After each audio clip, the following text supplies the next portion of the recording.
સુરતના અડાજણ પાલ ગામના મહિન્દ્રા શોરૂમના વર્કશોપમાં કારમાં આગ લાગતા અફરાતફરીનો માહોલ સર્જાયો હતો। સુરતના અડાજણ પાલ ગામના મહિન્દ્રા શોરૂમના વર્કશોપમાં કારમાં આગ લાગતા અફરાતફરીનો માહોલ સર્જાયો હતો।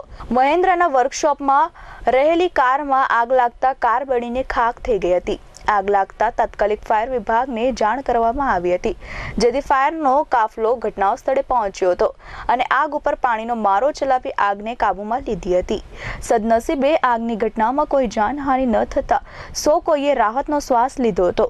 અત્રે ઉલ્લેખનીય છે કે દશેરા નિમિત્તે બુક કરાયેલી કારનો જથ્થો શોરૂમમાં જ મૂકેલો હતો અને જો આગ પ્રસરી હોત તો મોટું નુકસાન થઈ શકે એમ હતું।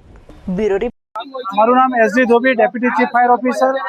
આપ જોઈ શકો છો ગૌરવપત રોડ પર અહીંયા મહિન્દ્રાના શોરૂમમાં આગ લાગેલી હતી અને ફાયરની ટીમને કોલ મળતા તાકીદે આવીને આગ કંટ્રોલમાં લેવામાં આવી। આગના કારણ હજુ સુધી જાણવા નથી મળ્યું। આગ આપ જોઈ શકો છો વિકલ્પ। Report S24 news Surat.